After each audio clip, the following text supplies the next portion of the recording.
Yo guys, balik lagi sama gue di channel Bermantin dan salam profit. Oke guys, jadi pada kesempatan kali ini gue bakal ngebahas tentang sentimen lagi ya, tentang kabar-kabar terbaru ya teman-teman, seputar cryptocurrency dan Bitcoin seperti apa ya pergerakannya teman-teman. Oke, jadi langsung aja ke inti videonya. Jadi yang pertama itu datang dari ini teman-teman ya. Nah, datang dari Michael Saylor ya, datang dari semua tentang Bitcoin. MicroStrategy ya, bersiap untuk membeli hingga 488 juta US dollar dalam bentuk Bitcoin dengan hasil penjualan obligasi senilai 500 juta US dollar yang baru saja selesai ya. Jadi CEO Michael Saylor ini bergabung dengan CoinDesk TV pada pukul 3 sore IT ya, untuk berdiskusi ya teman-teman.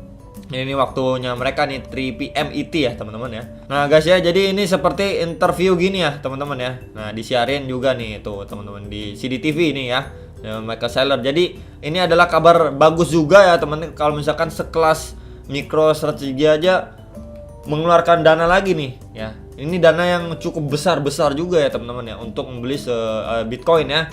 Jadi memang ini sentimen yang sangat positif teman-teman untuk kenaikan harga pasar kripto, terutama Bitcoin juga ya teman-teman, karena ya dia serok Bitcoin. Nah kemudian dari Mike Misigon ya teman-teman ya.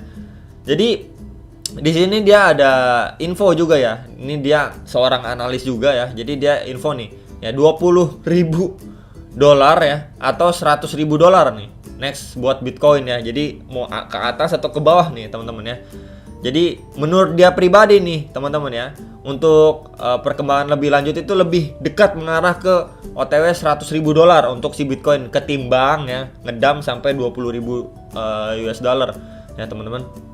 Jadi ini juga sebuah apa ya namanya, ya sebuah angin segar juga lah ya. Ini seorang analis juga menganalisa seperti ini gitu ya. Ya bisa salah bisa benar ya, sebuah analisa ini ya memang nggak tepat 100% teman-teman. Jadi kita seenggaknya punya gambaran lah. Oh, seorang senior ya yang menganalisa Bitcoin ini aja bilang ya dia lebih dekat ke arah $100.000 ketimbang ngedam lagi ke $20.000 teman-teman ya. Tapi ya ini nggak bisa dijadiin patokan 100% ya. Analisa itu bisa aja salah teman-teman ya. Kita nggak pernah tahu hari kedepannya itu seperti apa ya.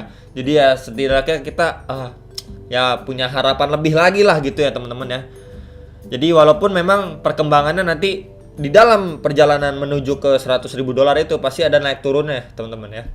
Nggak semerta-merta langsung naik terus ya, pasti ada naik koreksi lagi gitu. Jadi buat pijakan terus teman-teman. Oke guys, jadi yang terakhir ini dari Senator AS yang mendesak Menteri Keuangan untuk membuat revisi signifikan pada proposal kripto Vincent ya teman-teman ya. Jadi kita bisa baca-baca dulu ya.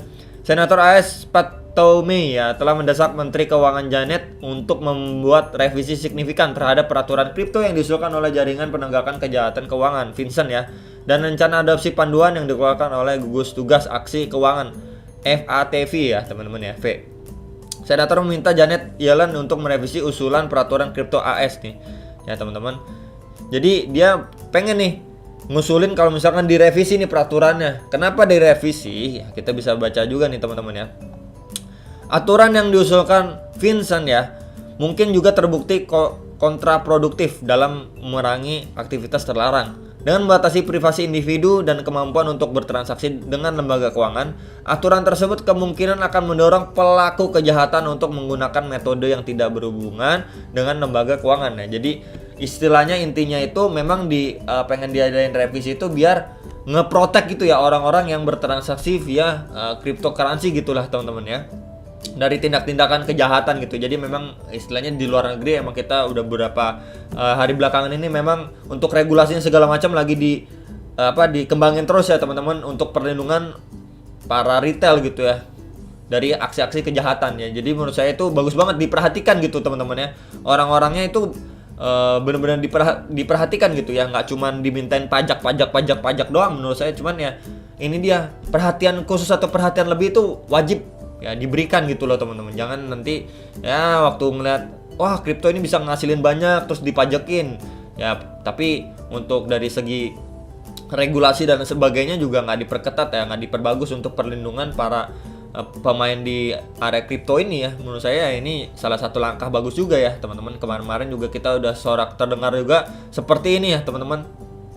Jadi ini beberapa kabar-kabar bagus ya teman-teman untuk pasar kripto teman-teman ya. Dan kita juga bisa lihat untuk si pergerakan Bitcoinnya juga udah nembus ya, area 40.000 udah ditembus, dan dia ini masih bermain di area sekitar sini nih, 39.000 sampai 40.700 dolar teman-teman ya, sekitaran itu. PR selanjutnya yaitu dia harus menembus area ungu ini atau area sekitar 42.000 43.000. Kalau dia bisa menembus ya cukup baik sekali ya untuk perkembangan koin lainnya juga. Berarti kita udah bisa bilang kalau dia balik ke uptrend kembali ya, kalau misalkan memang dia bisa keluar dari area warna ungu ini ya teman-teman. Tapi kalau dia belum kuat ya, dia pasti mengalami koreksi kembali dulu ya ke sekitar 40.000 ya, 38.000, atau terburuknya ya dia bisa menyentuh area garis warna kuning ini ya. Garis warna kuning ini adalah tadinya itu adalah sebuah resist yang terbentuk ya teman-teman dari symmetrical triangle ya. Jadi dia kalau misalkan memang tidak kuat ya, paling buruk-buruknya kita berharap semoga koreksi dan ada pemantulan di area warna kuning ini ya, sekitar 37.000-an, 37.500 gitu, sekitaran itu teman-teman ya. Jadi ini kita lihat beberapa kali rejection, akhirnya dia breakout teman-teman ya. Jadi memang garis warna kuning ini cukup kuat ya, resistnya cukup kuat, dan kita berharap dia juga menjadi support baru yang cukup kuat juga ya untuk si Bitcoinnya ini bisa mengalami pemantulan kalau nanti Bitcoinnya itu mengalami koreksi teman-teman ya. Jadi kurang lebih seperti itu gambaran untuk Bitcoin teman-teman ya. Dan kita juga bisa lihat kalau dari EMA 10 dan EMA 30 nya ini sudah golden cross nih ya guys ya. Nih sudah di golden cross sekitar tanggalnya tanggal 14 Juni kemarin ya teman-teman ya. Dia udah golden cross, jadi ya kita masih sama-sama melihat semoga tidak ada food dadakan juga teman-teman ya.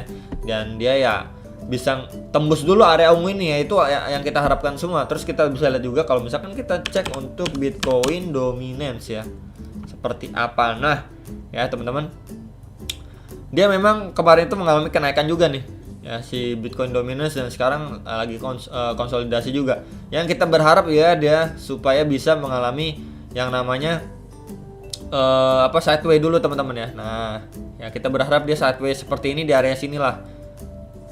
Dia sideway aja teman-teman ya, di area sekitar 44 sampai 45-an.